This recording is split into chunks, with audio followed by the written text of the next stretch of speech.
topics and opinions expressed on the following show are solely those of the hosts and their guests and not those of W4WN Radio, its employees, or affiliates. We make no recommendations or endorsements for radio show programs, services, or products mentioned on air or on our web.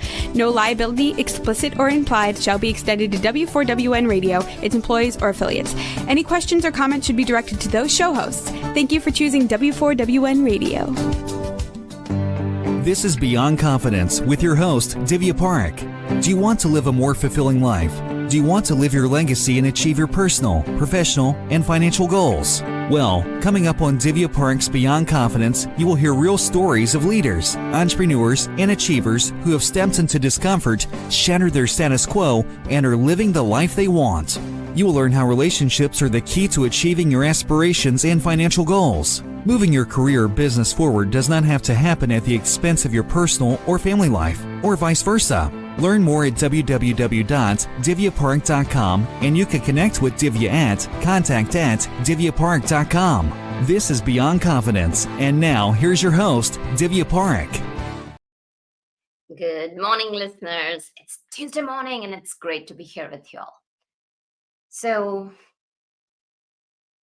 it's been quite a rough month for me. A lot of, oral pain. I'm sure you all have gone through it too. Some, oral surgery and a lot of things happening. And you might be thinking, why am I bringing that up?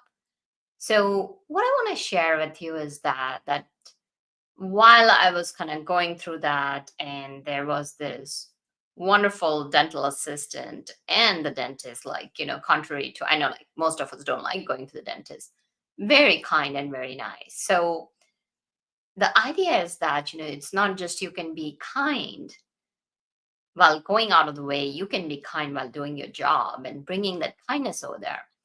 So thank you to everyone for those who have got our books, and especially Expert to Influencer and the Entrepreneur's Garden. And I'm excited. Yes, I'm excited to share. I finished my first draft of the Artificial Intelligence Playbook. So it's around 90,000 words plus, but super excited. It's gone to the editors. It took me quite a bit of time. I started last year and it's today. So just super excited about that. And if you haven't got our books, just remember, to get our books, because they will make a difference in your life. And also they'll make a difference in an entrepreneur across the globe, because here's what I'll share with you. We share the profits from the book with kiva.org.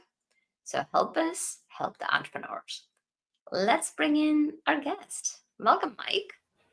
Hi there, Divya. How are you? Good. How are you? Glad to have you here. Thank you so much. It's a pleasure to be here. I'm really looking forward to the discussion. Absolutely.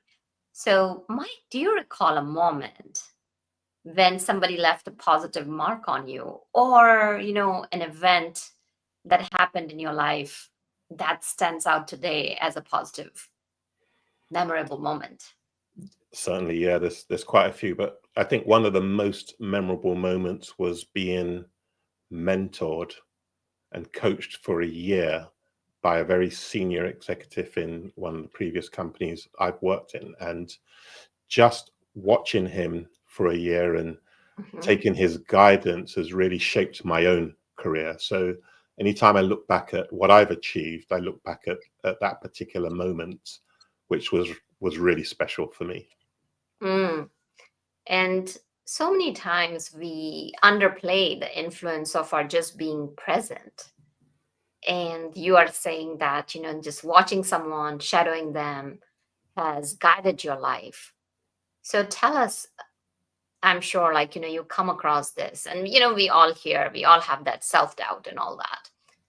So how did you get into the arena of the doubts area?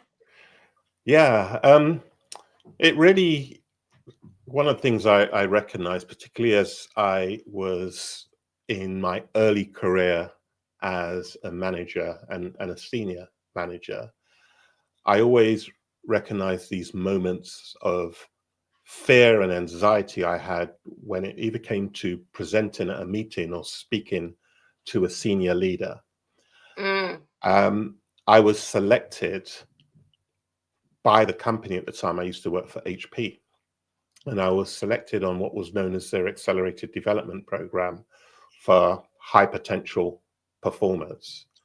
And it's a year-long program that provides all types of coaching and everything, which is that previous coach I mentioned came through that program. But the very first week when we had the orientation, we had dinner in the evening, and I found myself sitting next to the company's group CEO. He was also the chairman and the president of the company. And I found myself very fast shrinking in my seat, not knowing what to say, wondering why I was there. I was doubting myself, looking for things to say with these messages in my mind saying, be careful what you say because you may get found out being a fraud. You know, you don't belong here. All of these self-limiting beliefs were racing through my mind and causing me a lot of anxiety during, it was probably about a 90-minute dinner session. And it was probably the most significant imposter syndrome moment in my life, which really led me on to, I need to do something about this. I need to figure out how to overcome some of these fears. So that was probably the real start. But then it took me a number of years to really start to change how I am as a person. Yeah, no. And here's the thing. I don't think so anybody's untouched. I know I go through that even now sometimes. Like most of the times, you are at ease and you know how to relate to it. And there will be something. So I'll just give a quick example. While I was writing this previous, like, current book, which is in the draft format, so many times, like, I would literally scrap my chapter and drop it like, I don't think so it fits here. I know, like, I have written 14, 15 books and they've done really good best-selling books. And yet, every time I write a book, it's a piece of you that you're putting out there. And whether you're writing a book or whether you're sitting with the CEO or presenting, and it's almost like there's something that holds us back. And the key is, so of course, I have learned to deal with it in my own way. So tell us, like, how did you deal in that moment? And what could somebody do as soon as that gremlin raises its head? Yeah, it's very interesting because I think we are our own worst enemies when it comes to self-criticism. It's always a difficult thing to get over. And I had to do a number of different things. So I went on a speaking course. It was actually a Dale Carnegie speaking program that I went on. It was for 8 weeks. That was really interesting. But one of the main things that I did was I purposely tried to put myself outside of my comfort zone as often as I possibly could. So if it came to doing a presentation in front of a large audience, I would put myself up for it. And it's about putting yourself outside your comfort zone, and that brings you straight into a fear zone anyway.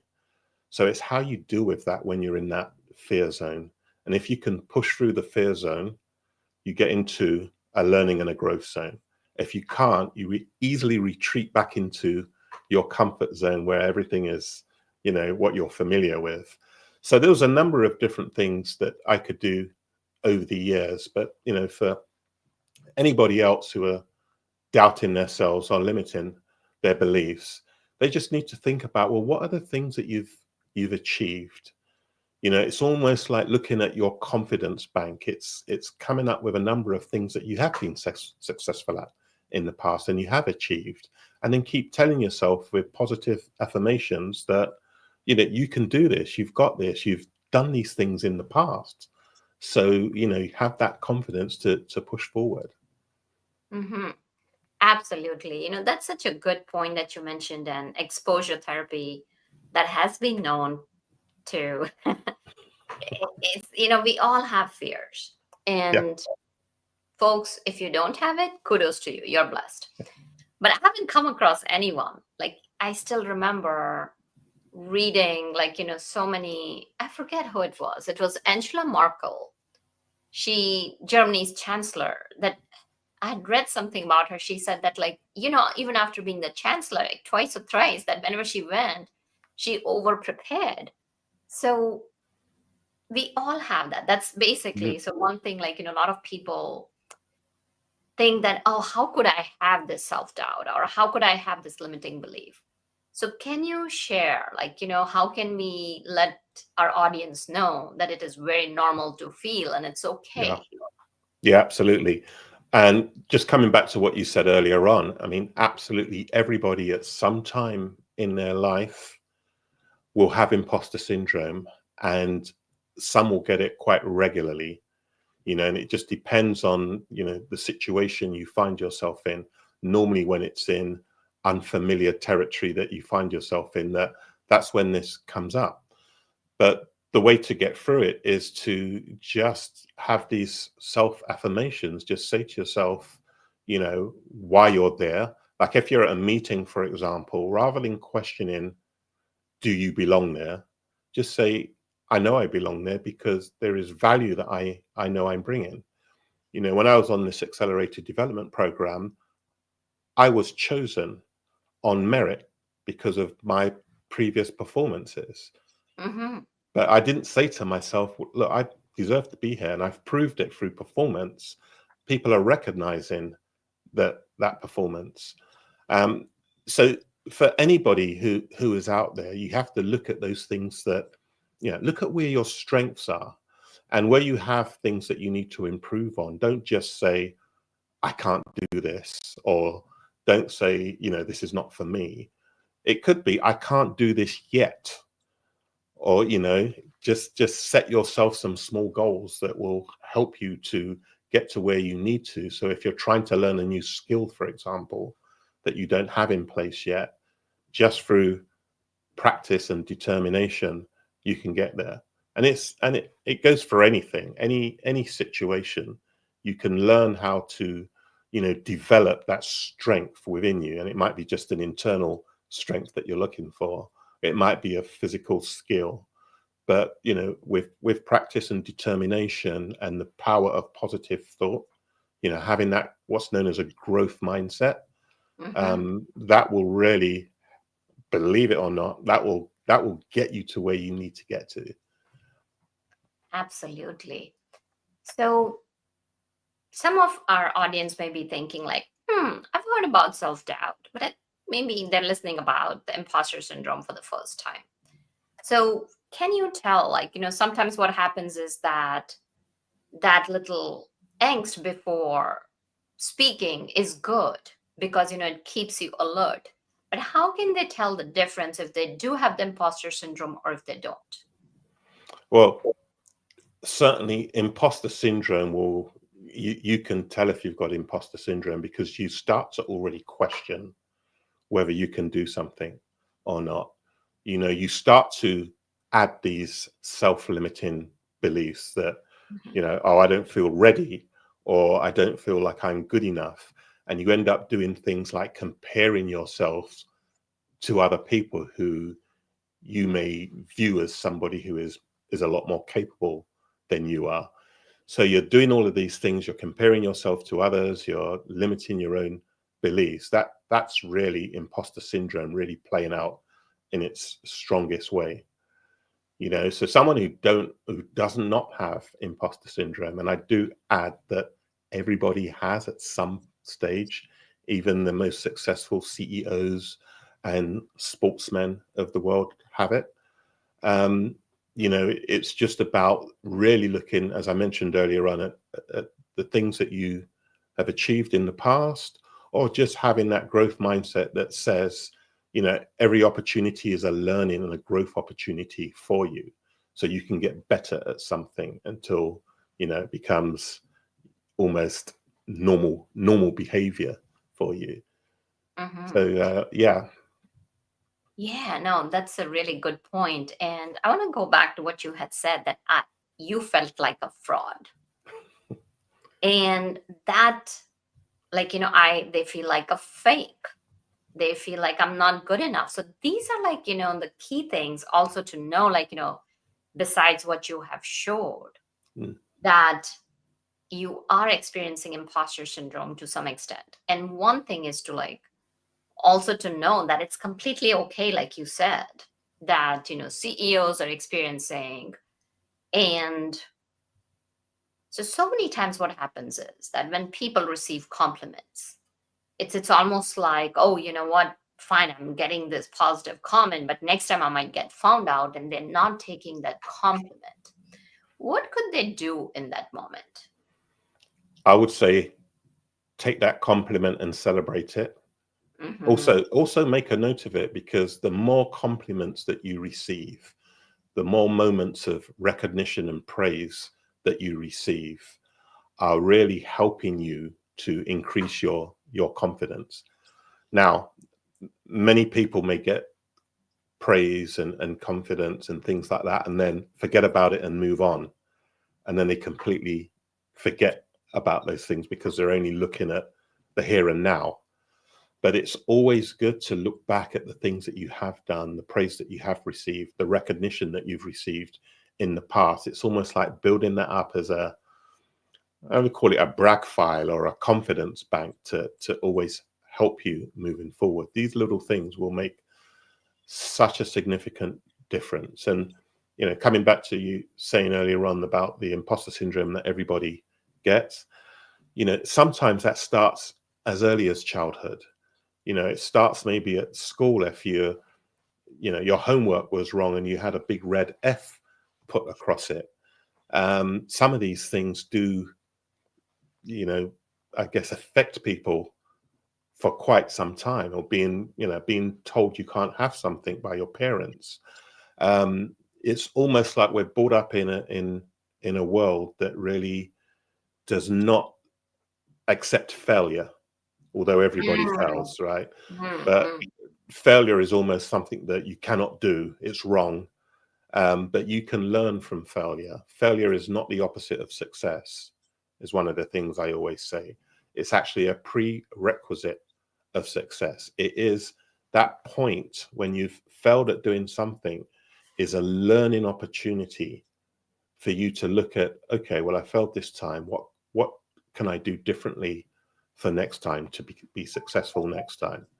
And everybody goes for it. Sports people go for it, learning to maybe throw a football or take a penalty or whatever it might be, until they get really good at it. It's about practice as well. Absolutely. I really like the way you put it. Failure is a prerequisite of success. So we've talked about at the individual level. Then you also mentioned about, you were selected for the high accelerated performance. So let's look at it from a leader's perspective, from a manager's perspective. Yeah. And it could be a parent, it could be a coach, it could be anyone. What can people do so that, I'm not saying that they're responsible for anybody else's confidence, but what kind of environment we can create as a society, regardless? And if you have a couple of examples in the managers or other of your clients, that would be great. But you're creative, like, safe space where you are able to give that feedback, but it is given in a way that you're not ripping a person apart. Absolutely. I mean, as a leader, and I've been a leader managing people for many years in my career. Giving feedback is important for sure, because if you don't give any feedback at all, then the individual may not know whether they're doing good or whether they're doing bad. But it's also how you give the feedback, and if it's really negative, make sure that is also backed up with some of the positive things the individual has done, so that they'll feel, right, well, I can see the things that I'm good at, and now I know some of the things I've still got to improve on. But you're right, as a leader, you've got to create that safe space where people can be open and honest. But as a leader, you have to have a level of what I call emotional intelligence. You have to be empathetic with the individual. Everybody is different. You may have 5 people in your team all doing the same job, but all doing it differently. They have a different approach to how they solve a problem. Some may take longer than others. Some people have neuro differences, for example, which may have an impact on how they work and the conditions that they work in. So as a leader, you have to really get to know each individual and not just treat them like they're a number in your organization. Get to know their backgrounds, who they are, where their strengths are, where they need to improve, where's the best place for you to position them in your organization that will maximize productivity.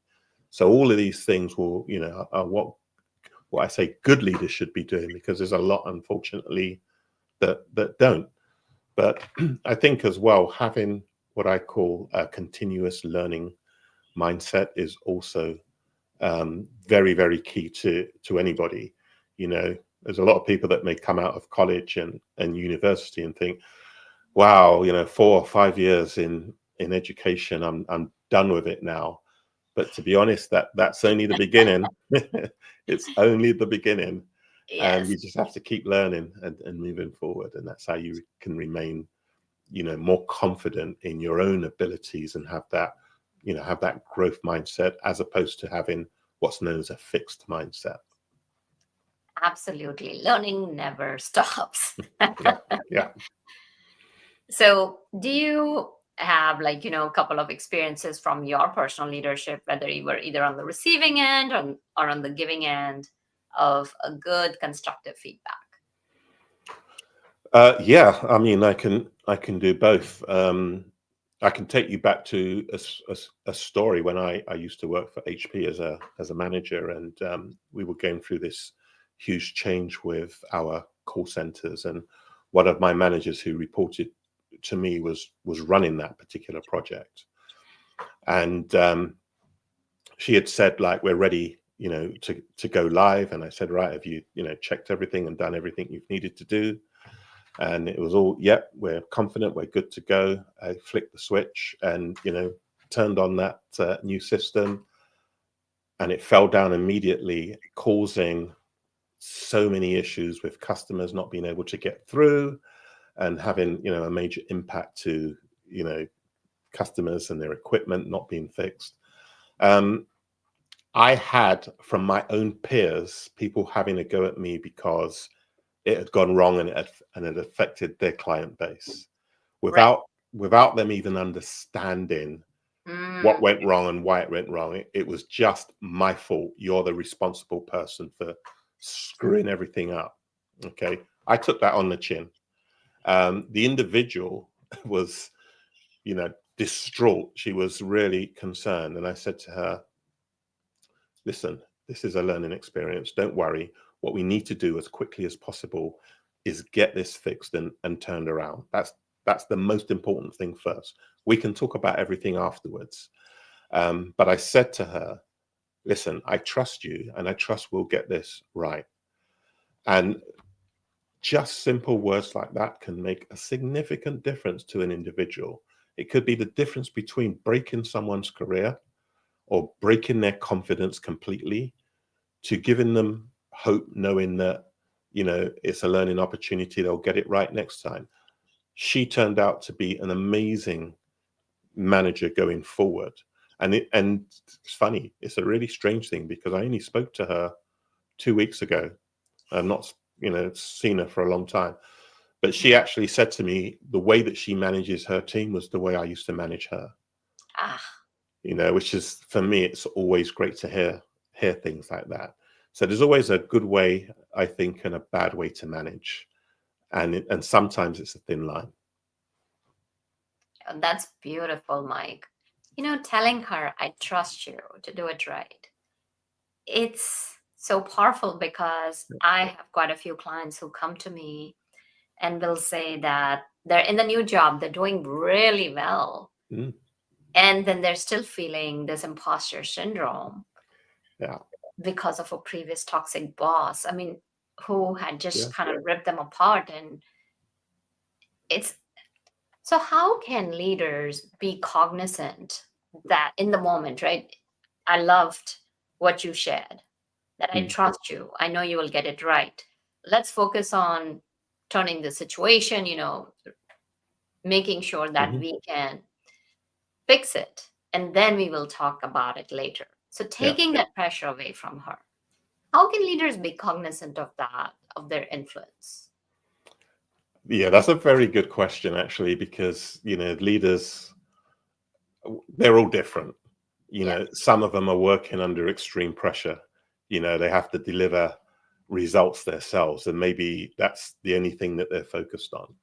But I think in order to be really cognizant, you've got to, if you're managing a team, right, and not everybody is geared up or set up to be a leader of people. Hmm. People that move into senior positions sometimes get there for different reasons, like their own individual ability as a high performer, and moving into management might have been the next logical step in their career. But that doesn't make you or give you the ability or capabilities to then all of a sudden start managing people, real people who have real lives, who have real feelings and emotions. So there needs to be an element of really training and learning to develop those skills, first and foremost, as a leader. And if you can begin to do that and begin to have that level of empathy that I've mentioned, the emotional intelligence, and also cultural intelligence plays a significant part as well as kind of having as a leader that self-awareness of their selves in terms of thinking about what they say and when they say things and how they say it to individuals.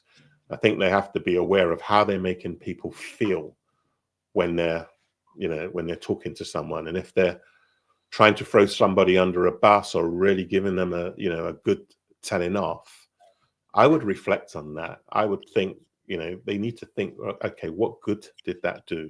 Did that really help the situation? It might have solved the immediate problem, but what does it do long term? Not just for the individual, but for them as leaders. Will they have respect as a leader? Will people trust them as a leader? So it works in both directions. If leaders are not trusted or respected, they're going to fail themselves.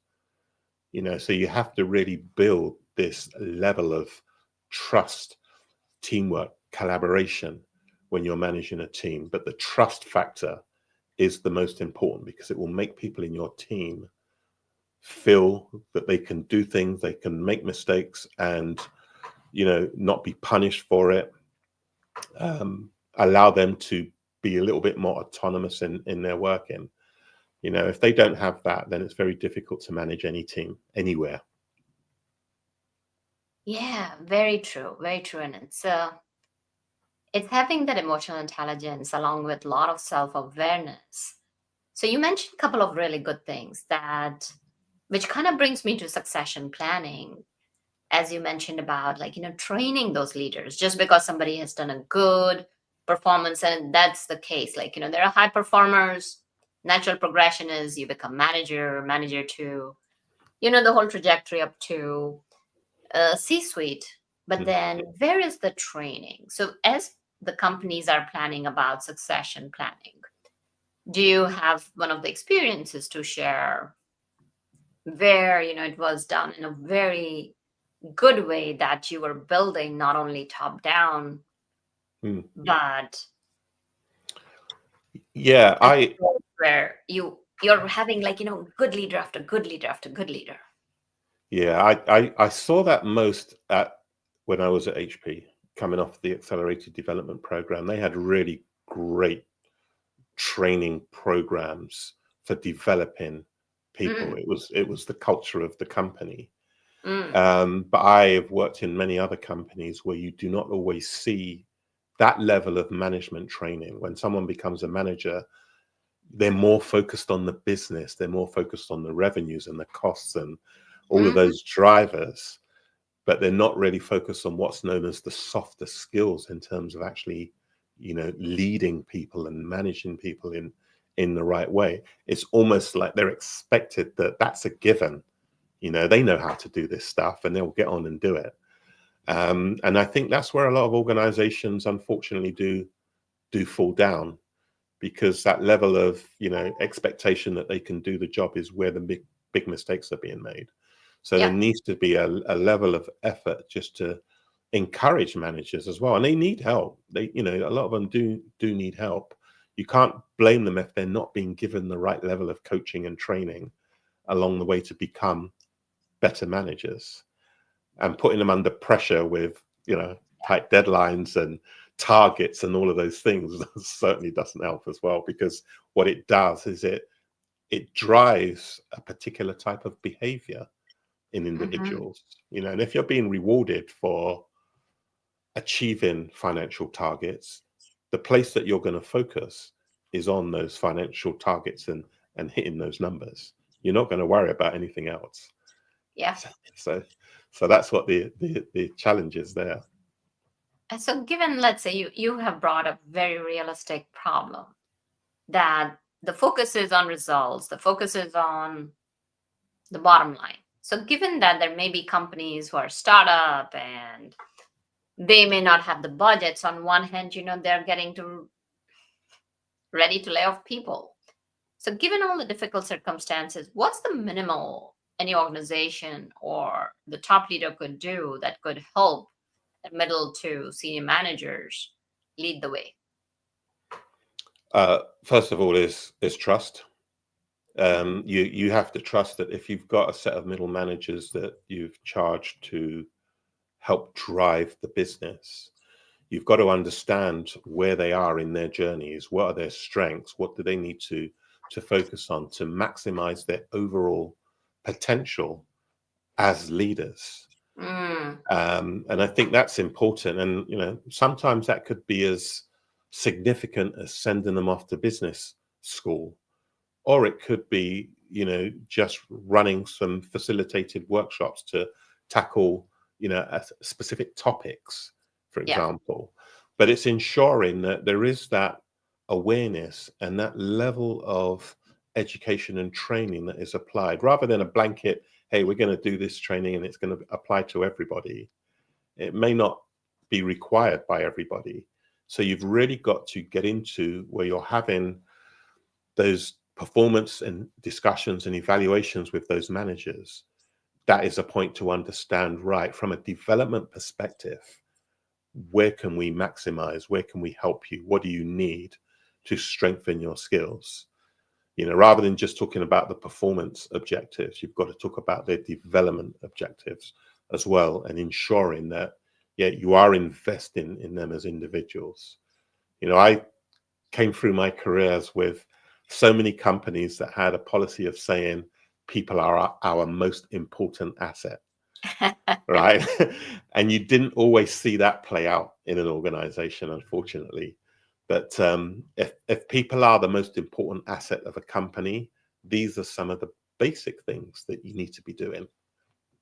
Yes, absolutely. And just to throw another wrench in that saying is that before people would say that, right? People are, at least there would be the optics of people are assets. And now I've seen a lot of CEOs, because following artificial intelligence so closely, that, and that's one of the reasons I'm writing that book.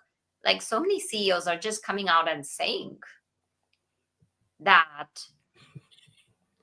they're actually being very clear and open about how they're optimizing. And I'm all for optimizing and bringing efficiency in by reducing the numbers of people. So that's been a little, I don't know, for myself, like, I'm a person like, to take people first, a little alarming. And so now the key is, like, we are coming back to, like, full circle to the individual, like, things are changing. And the key is that sometimes a lot of professionals get professional dollars, or sometimes it may be worth investing stuff in themselves. What are your thoughts on that? Yeah, no, I totally agree. I think self-investment is important. I mentioned earlier on that continuous learning is key. I don't think any employee should always expect that the company should be the organization that gives them the training that they need. Sometimes you need to figure out for yourself, what do I need? And if it's something that the company can't provide, then you've got to work out, I need to invest in myself if I want to get from A to B, if I want to accelerate my career with whatever ambition it is that I have, or whatever skill it is I want to get. So self-investment is really important, for sure. And whether that comes in the way of training, having a coach or a mentor, you've got to figure out, right, it's important enough for me to want to pay for it myself, because, hey, the return on investment might be 5-fold or 10-fold going forward.